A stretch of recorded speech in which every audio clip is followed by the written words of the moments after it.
Assalamualaikum warahmatullahi wabarakatuh. Alhamdulillahirabbil alamin. Wassalatu wassalamu ala asyrafil anbiya wal mursalin nabiyina Muhammadin wa alihi wa sahbihi wa man tabi'ahum bi ihsanin ila yaumiddin. Asyhadu an la ilaha illallah wahdahu la syarikalah wa asyhadu anna Muhammadan abduhu wa rasuluh. Qala Allah Ta'ala fi kitabihil karim, ya ayyuhalladzina amanu taqullaha haqqa tuqatih wa la tamutunna illa wa antum muslimun, amma ba'd. Ikhwata Islam, ma'azakumullah, kita melanjutkan silsilah al-hadits as-sahihahnya. Kita masuk hadis 1246, hadis yang dikeluarkan oleh Imam Bukhari dalam Al-Adabul Mufrad, Imam Ahmad dalam Musnadnya, Baihaqi dalam Syu'abul Iman, dari Yazid Ar-Rashaq qala sami'tu Mu'adzah Al-Adawiyah qalat sami'tu Hisham bin Amir qala sami'tu Rasulullah sallallahu alaihi wasallam yaqul la yahillu li muslimin an yahjura musliman fawqa thalath fa innahuma nakibani 'anil haqqi ma dama 'ala haramihima fa awwaluhuma fai'an sabaqahu bil fai' kaffaratun fa in sallama wa lam yarudda alaihi salamahu raddat alaihi al malaikatu wa warada 'ala al akhar asy-syaitan wa radda 'ala al akhar asy-syaitan fa in mata 'ala siramihima lam yajtami'a fil jannati abadan.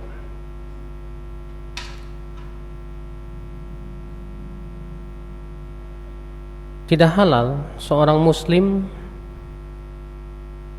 menghajar muslim yang lain lebih dari 3 hari. Hajar itu artinya tidak mengajak bicara, tidak menegur, itu namanya hajar, ya. Dan keduanya berpaling atau menyimpang dari kebenaran selama keduanya di atas keharumannya tersebut.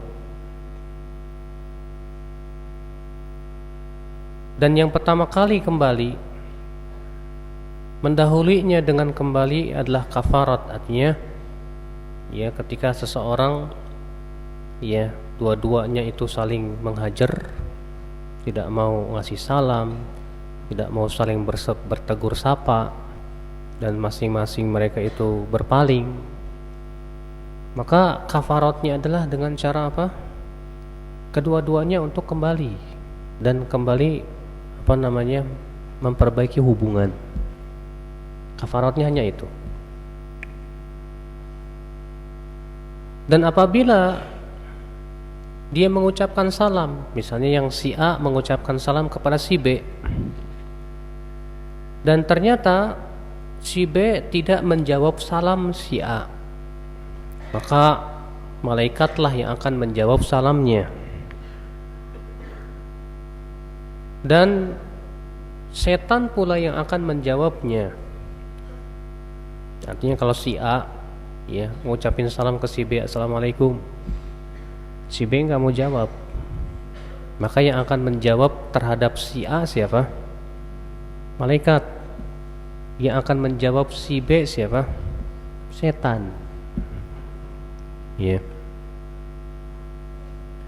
Fa in mata ala siramihima, apabila kedua-duanya meninggal di atas pertikaiannya itu, artinya kedua-duanya meninggal dunia dalam keadaan masih belum damai, masih bermusuhan, maka keduanya tidak akan pernah bertemu di dalam surga selama-lamanya. Rasulullah SAW. Syekh Albani berkata sanad ini sahih. Nah, di sini akhi kita ambil faidah yang pertama, haramnya menghajar seorang muslim lebih dari 3 hari. Ya. Tidak boleh untuk sesama muslim itu ya tidak saling bertegur sapa, tidak saling menegur. Itu tidak boleh lebih dari 3 hari. Dikecualikan oleh para ulama apabila alasannya adalah alasan yang syar'i. Contoh misalnya si A ya, pelaku bid'ah, pemikirannya menyimpang dan sesat sekali. Maka yang seperti ini kata para ulama boleh ya, si B misalnya tidak menegur si A karena pemikirannya yang menyimpang tersebut.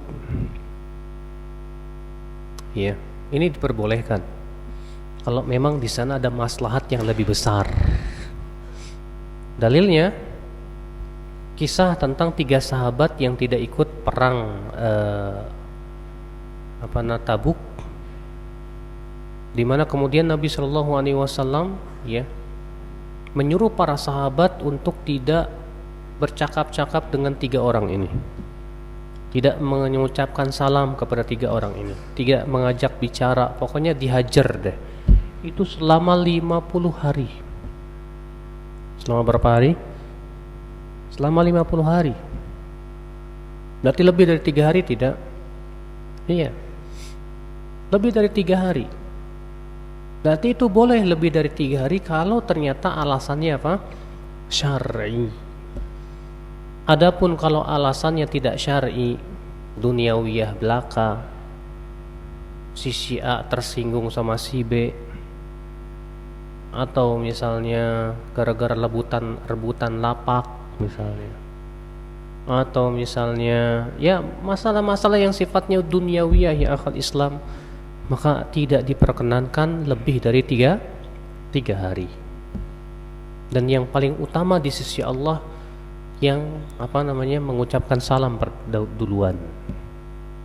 Ya, kata Rasulullah, wa aulahuma billah man bada'a bisalam. Yang paling dekat kepada Allah dari keduanya adalah yang mengucapkan apa? Salam. Assalamualaikum. Ya. Dan ya akhi, hal seperti ini sangat berbahaya. Ketika 2 muslim bertengkar dan mereka tidak saling tegur sapa, berbahaya, Pak. Berbahayanya kenapa? Pertama, berbahaya untuk agama mereka. Karena Nabi Shallallahu Alaihi Wasallam dalam riwayat Tirmidzi ia mengatakan apa? Kata Nabi Shallallahu Alaihi Wasallam, ala ukhbirukum, maukah aku kabarkan kalian bima huwa afdal min salatin wa shadaqatin wa shaumin. Maukah aku kabarkan kalian dengan yang lebih utama daripada salat, sedekah, puasa? Kata para sahabat, mau ya Rasulullah. Apa kata Rasulullah? Salahu dzatil bain. Bagusnya hubungan dia terhadap sesama muslim. Fa inna fasada ba'dzatil bain hiyal haliqah. Karena rusaknya hubungan ia dengan sesama muslim itulah pencukur, kata Rasulullah. Dalam riwayat Tirmidzi, la aqulu haliqatud asy'ar. Aku tidak katakan itu pencukur rambut, bukan. Akan tetapi ia adalah haliqatud din, itu pencukur agama. Jadi itu bisa mencukur agama seorang hamba. Selama ia bertengkar dengan seorang muslim, tidak saling bertegur sapa, selama itu pula mencukur, memangkas habis agamanya. Ini musibah, subhanallah, bahaya buat mereka berdua.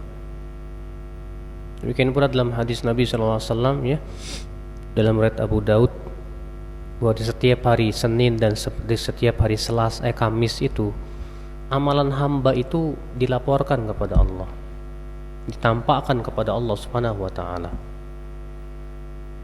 Kecuali siapa? Kata Rasulullah SAW, ilal musyahin, kecuali dua orang yang sedang bertengkar.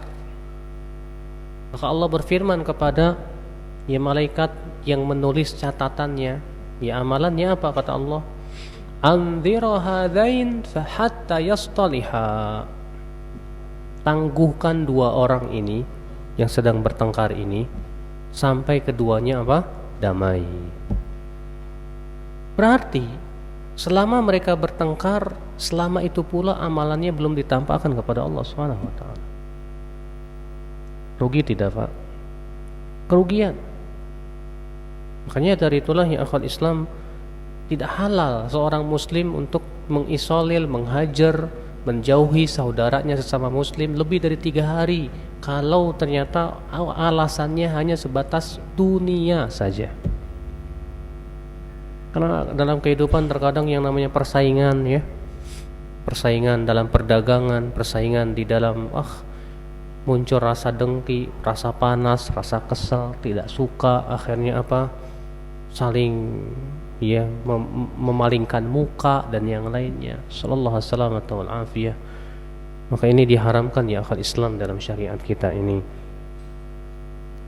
Faedah yang kedua, bahwa dua orang yang bertengkar kafaratnya hanya satu, kata Rasulullah. Kedua-duanya kembali menjalin hubungan yang baik. Dan tentunya Bapak sekalian ya, terkadang ketika kita sakit hati kepada seseorang, kita sih berusaha ya untuk memaafkan dia misalnya, atau misalnya kita berusaha untuk menjalin hubungan biasa lagi. Tapi untuk menghilangkan rasa sakit hati tidak semudah itu, Pak. Butuh waktu gitu. Ya ketika kita disakiti hati kita oleh seseorang, ya kita mungkin ya udah hubungan tetap kembali lagi, tapi tidak seperti dulu misalnya, tidak sehangat dulu misalnya. Itu lumrah, Pak. Yang terpenting adalah bagaimana hubungan kita dengan dia ya kembali dulu deh. Jangan sampai kemudian putusnya hubungan kita dengan seorang muslim itu mencukur agama kita ya akhwat Islam azakumullah wa iyyakum. Ya. Hadis selanjutnya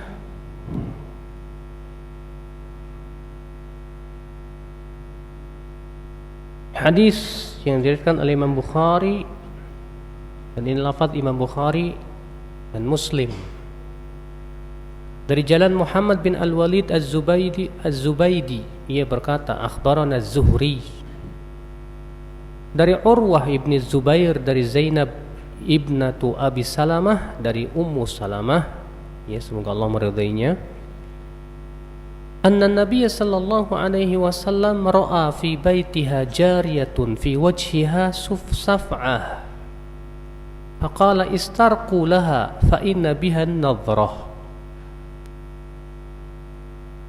Bahwa Nabi Shallallahu Alaihi Wasallam melihat di dalam rumahnya ada seorang anak wanita yang di wajahnya itu ada saf'ah, apa itu ya, kayak di pipinya itu ada kemerahan gitu, ya, kayak penyakit. Maka Nabi Shallallahu Alaihi Wasallam bersabda, istarqulaha, mintakan ruqyah untuk dia, karena dia terkena penyakit ain.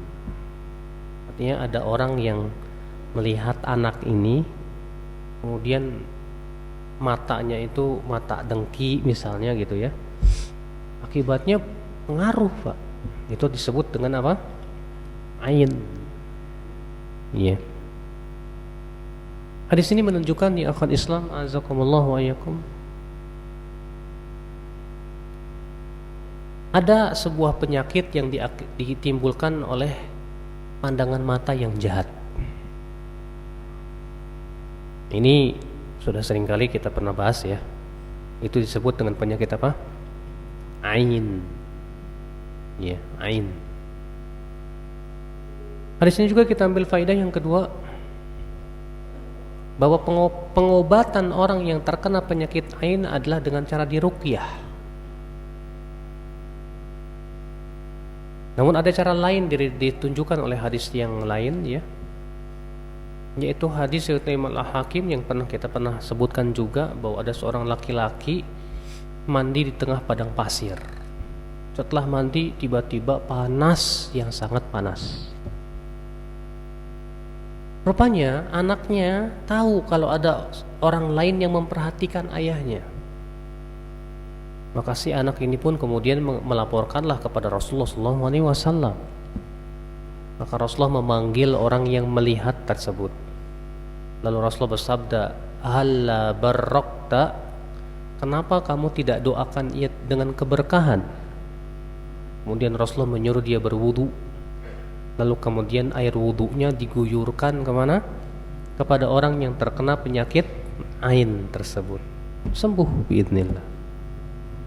Ini kalau kita tahu Pak, kalau kita tahu ini orang terkena penyakit ain, taib, kita tahu siapa orangnya, panggil, suruh dia wudu atau dia mandi, kemudian air bekas wudunya tersebut diguyurkan kepada orang yang terkena penyakit ain tersebut, itu sembuh insya Allah. Tapi kalau kita nggak tahu ini siapa nih, ya, tahu-tahu anak kita sakit aja. Padahal tadi keluar rumah sehat, pulang ke rumah tahu-tahu kok tiba-tiba sakit panas. Ya. Itu biasanya sih tandanya kena ain. Dan kita nggak tahu misalnya siapa, dari mata siapa ini. Wah, maka kita ruqyah. Iya. Diruqyah dengan cara apa? Di antaranya dengan surat Al-Fatihah. Iya, dibacakan Al-Fatihah. Dibacakan qul huwallahu ahad, qul a'udzu birabbil falaq, qul a'udzu birabbin nas. Atau dengan doa Nabi, adzhibil ba's rabban nas, ishfi anta syafi la shifaa illa shifaa'uk shifaa'an la yughadiru saqama. Iya. Hadis ini kita ambil faidah yang keberapa? Yang ketiga.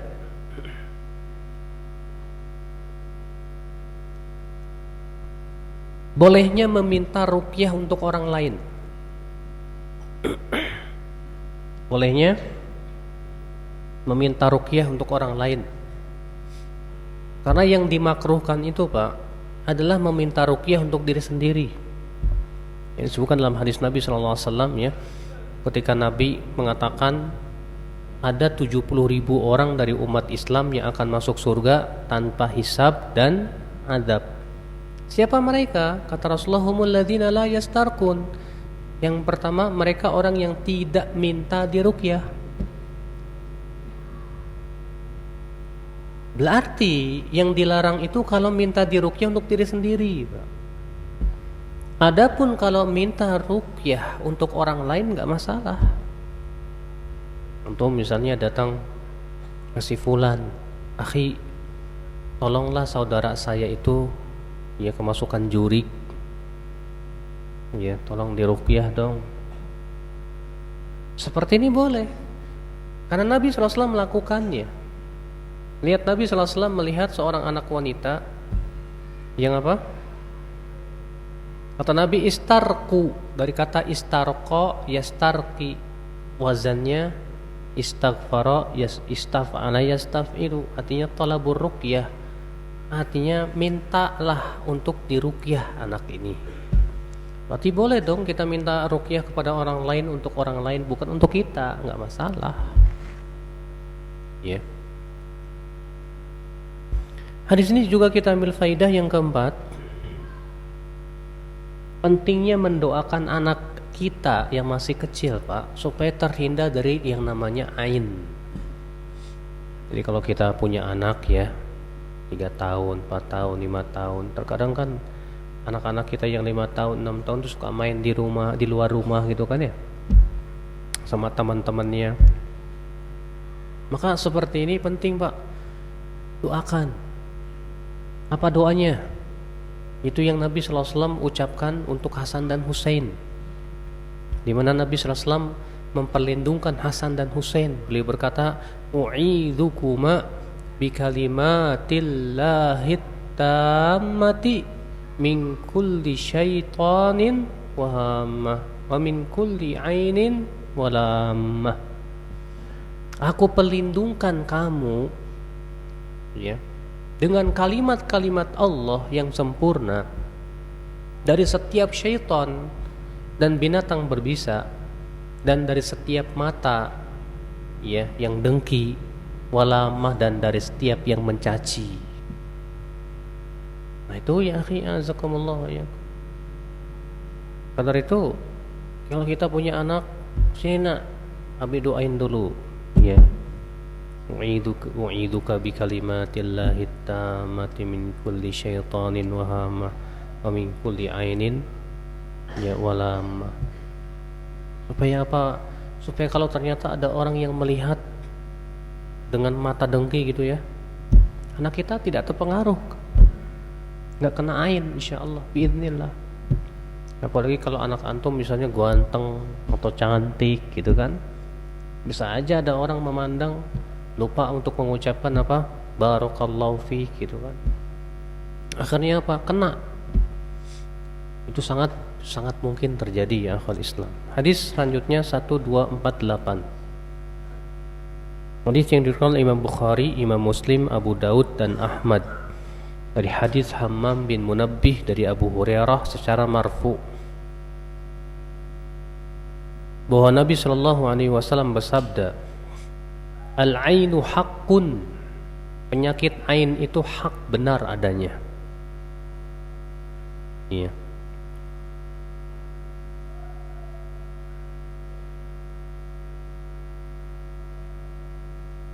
Hadis 1249, hadis yang dikeluarkan oleh Abu Nuaim dalam Al-Hilyah, Abu Bakar Asy-Syairazi Al-Khatib dalam tarikhnya, dari jalan Muhammad bin Makhlad dan Ibnu Adi, keduanya dari Syu'aib bin Ayyub.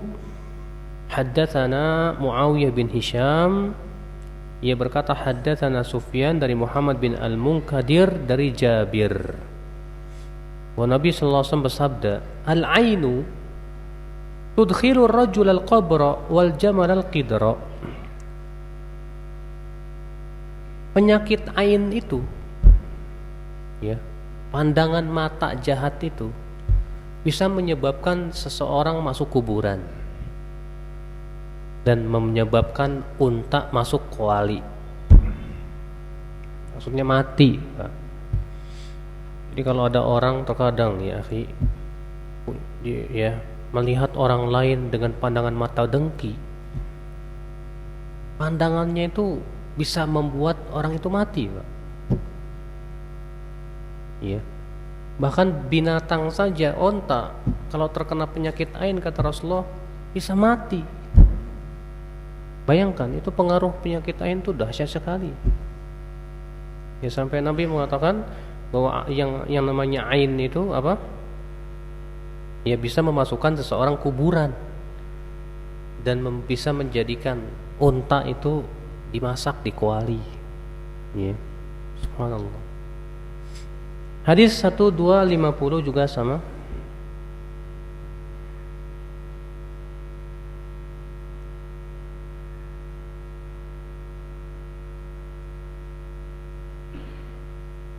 Hadis yang dikeluarkan oleh Hakim dan Imam Ahmad dan Tabrani dalam Al-Kabir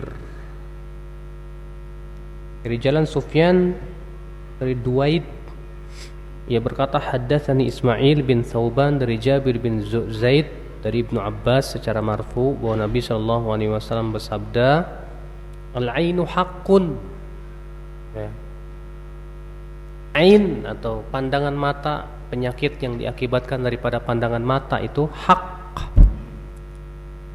Tastanzilul haliq, ya, menyebabkan turunnya haliq, artinya kematian. 1251 juga sama. Hadis yang diriwayatkan oleh Muslim dari hadis Ibnu Tawus dari ayahnya dari Ibnu Abbas, Nabi sallallahu alaihi wasallam bersabda, al-ainu haqqun. Penyakit yang ditimbulkan dari pandangan mata itu hak adanya. Walau kana syai'un sabaqal qadar, sabaqatul ain wa idza stuksiltum faksilu. Kalau ada sesuatu yang bisa mendahului takdir, pasti didahului oleh penyakit ain. Dan apabila kalian diminta untuk mandi, maka mandilah.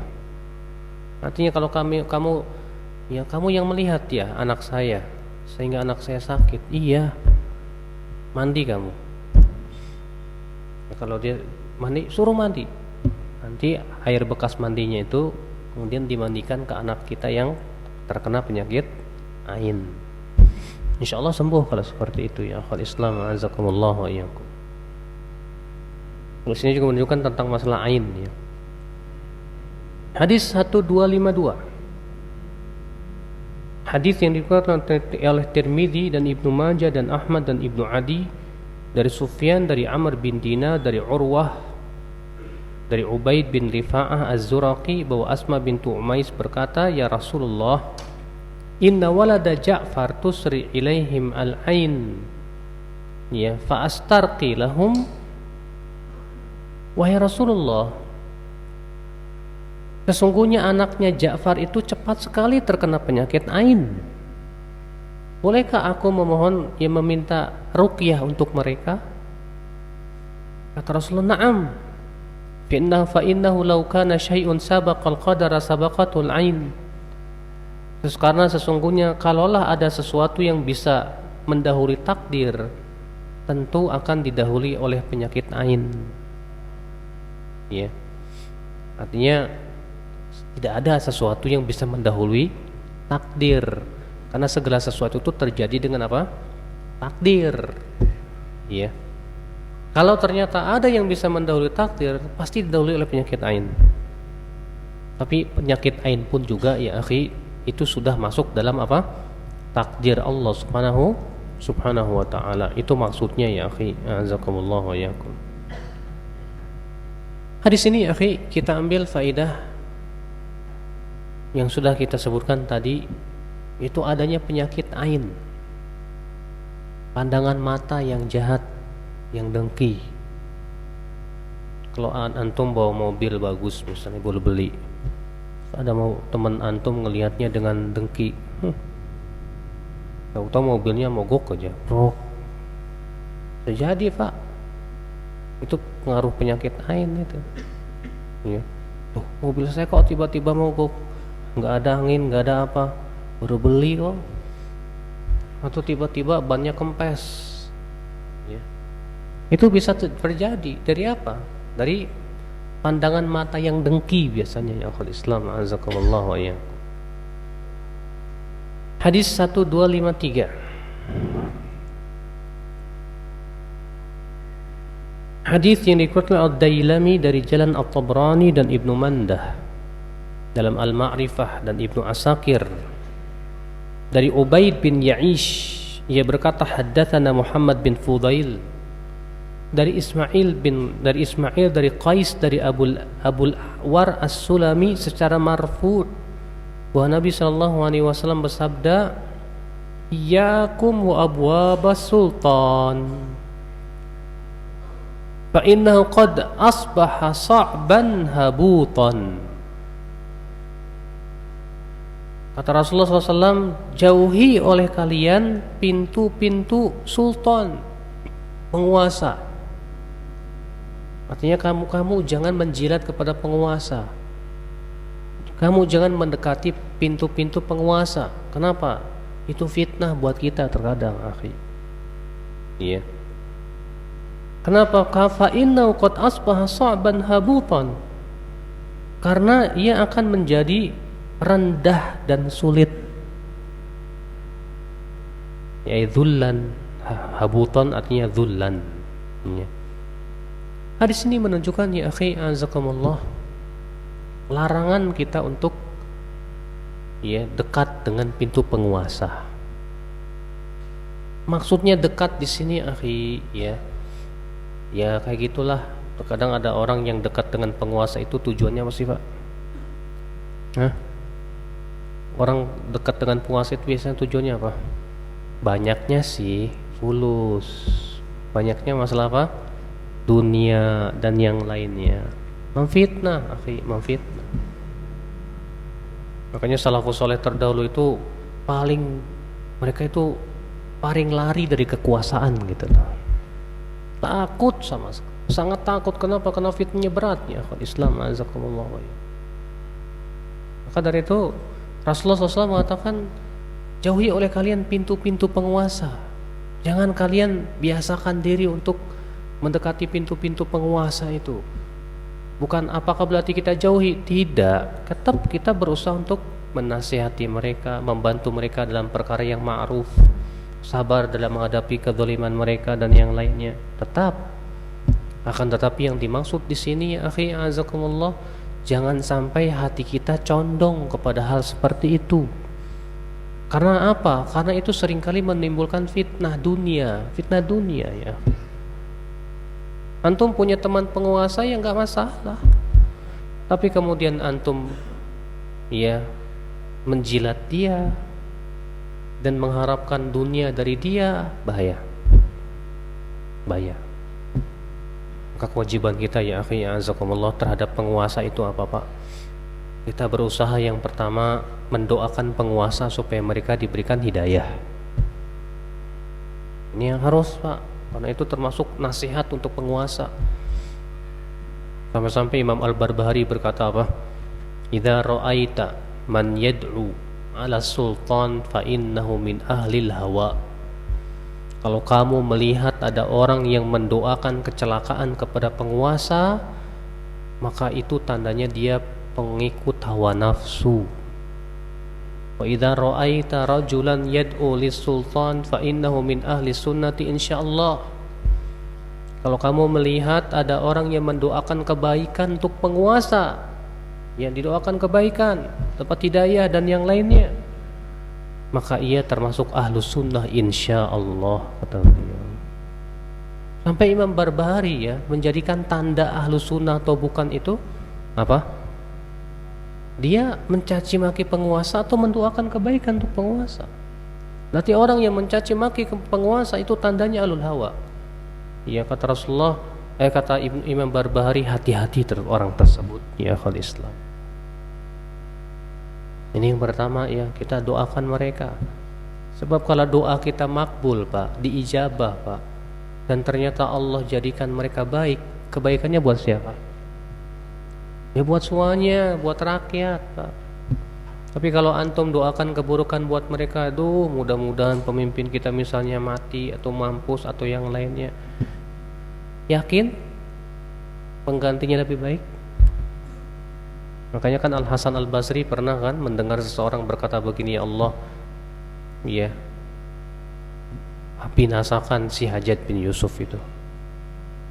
Kata Al-Hasan Al-Basri, apa? Kamu jangan lakukan itu.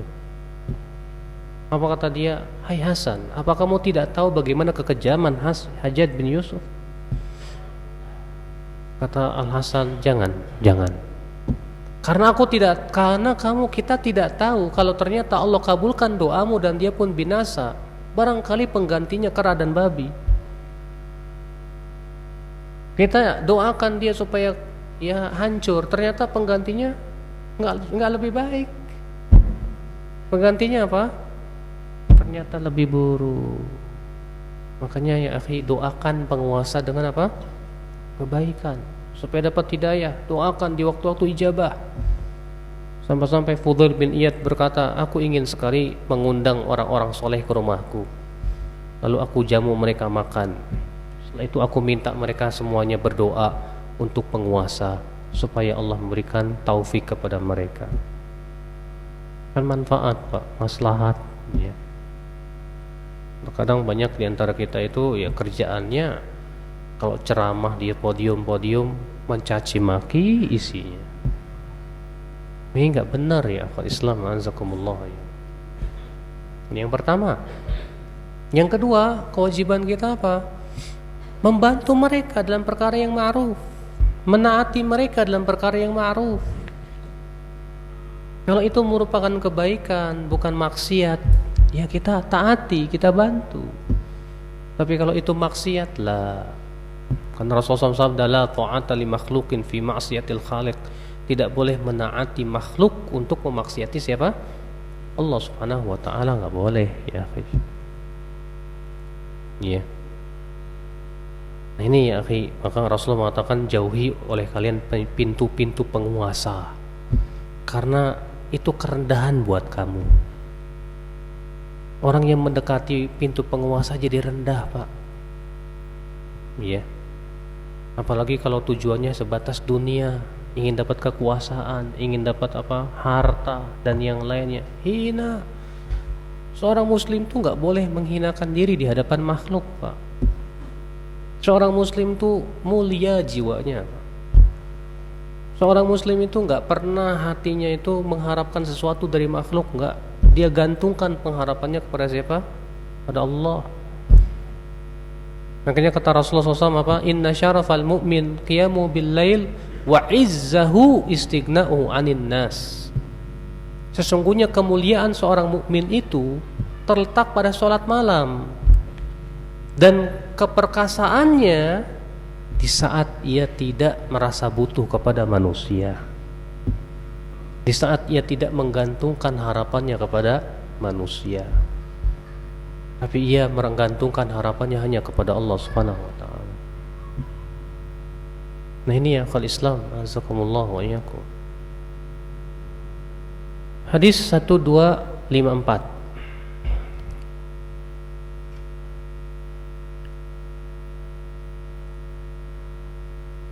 Hadis yang dikeluarkan Imam Al-Hakim dari jalan Jumai' bin Thawab.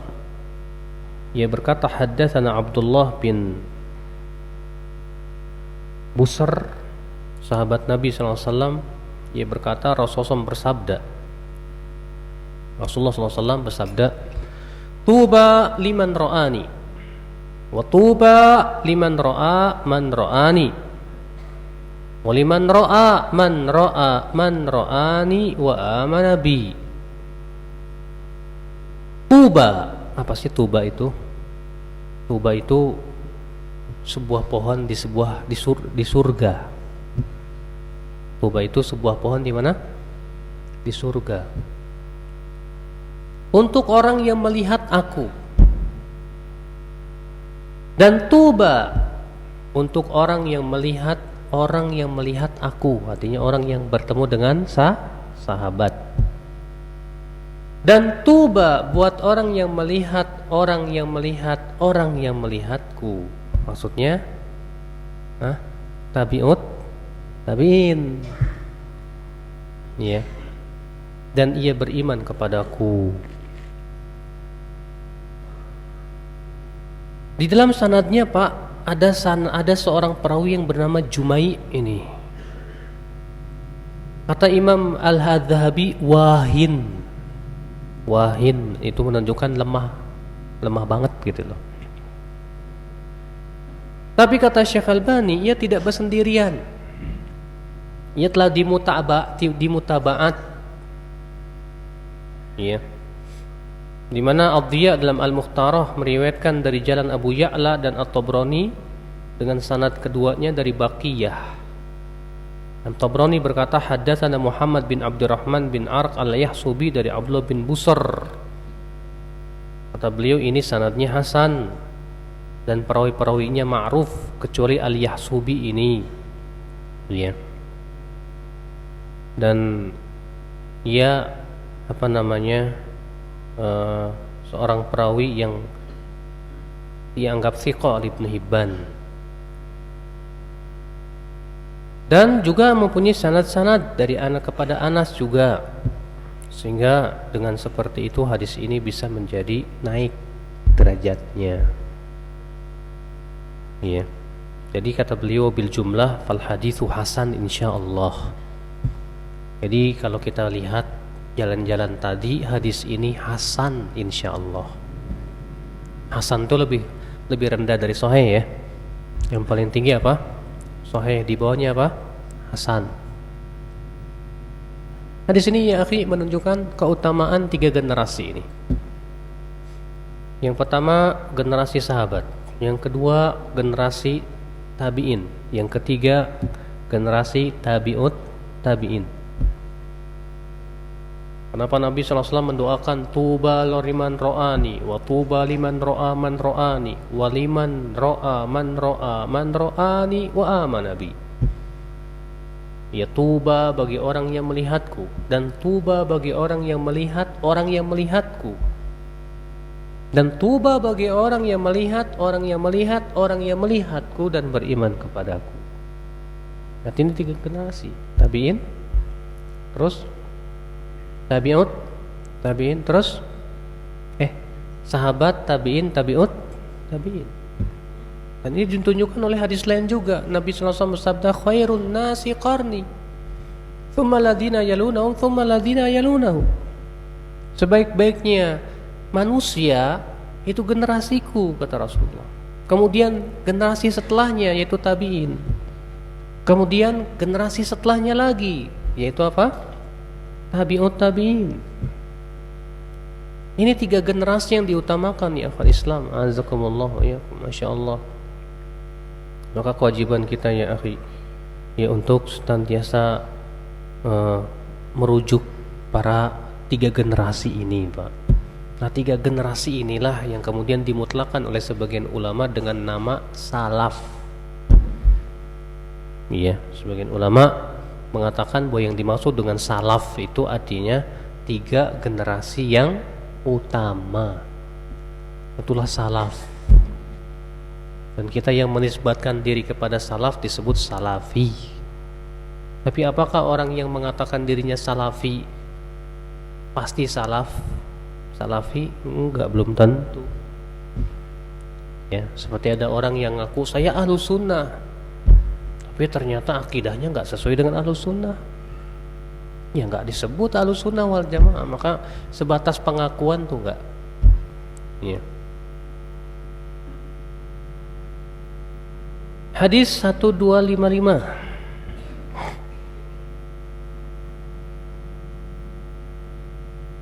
Hadis yang diriwayatkan Tirmidzi, ia berkata haddatsana Ubaid bin Asbat bin Muhammad Al-Qurashi, ia berkata haddatsana Abi, qala haddatsana Sulaiman At-Taimi dari Khaddash, ya, atau Khidash dari Abu Zubair dari Jabir, ia berkata Rasulullah bersabda, idza stalqa ahadukum ala dhahrihi fala yadha ihda rijlaihi ala al-ukhra.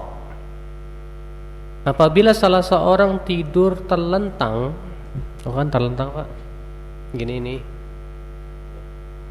janganlah ia meletakkan salah satu kakinya di atas kaki yang lainnya.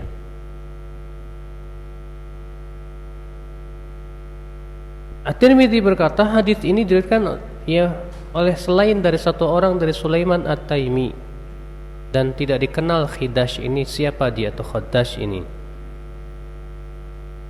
Dan At-Tahawi meriwayatkan dalam Syarhul Ma'ani dari jalan lain dari Taimi tersebut.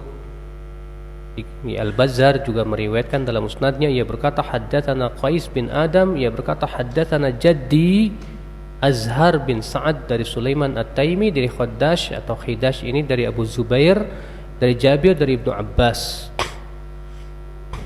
Ya. Dan hadis ini mempunyai syahid juga dari hadis Abu Hurairah, sehingga hadis ini sahih insyaallah. Hadis ini akhi menunjukkan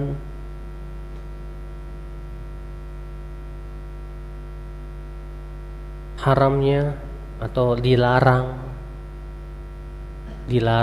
tidur sambil apa? Tidur sambil terlentang dalam keadaan kita meletakkan salah satu kaki di atas kaki yang lain. Paham enggak? Kalau kita tidur begini, kemudian kaki kita simpan di atasnya begini. Paham kan? Namun Pak, ada hadis lain yang bertabrakan bahwa Nabi SAW justru pernah melakukan itu. Kalau tidak salah dalam riwayat Abu Daud. Sehingga para ulama menjama antara 2 hadis tersebut, bahwa larangan tidur terlentang dalam keadaan kita meletakkan satu kaki di atas kaki yang lainnya Itu kalau nggak pakai celana dalam, pakai sarung, tapi nggak pakai apa-apa dalamnya Pak. Ya. Jadi kalau diginiin, wait, kelihatan. Iya. Tapi kalau antum pakai sarung, tapi di bawahnya pakai sirwal, paham kan? Pakai sarung juga, pakai sirwal juga, maka nggak masalah. Karena ilatnya adalah tersingkapnya aurat. Maka kalau ternyata ya dengan dia melakukan itu tidak tersingkap auratnya, nggak masalah. Tapi kalau dengan seperti itu malah tersingkap auratnya, terlihat dalamannya, ya maka auratnya tersebut maka tidak diperbolehkan. Jadi ini Pak, jadi larangannya itu kalau apa? Kalau terlihat auratnya. Ya. Baik, sekira cukup dan tidak ada tanya jawab. Subhanakallah bihamdik, asyhadu an la ilaha illa anta, astaghfiruka wa atubu ilaik. Assalamualaikum warahmatullahi wabarakatuh.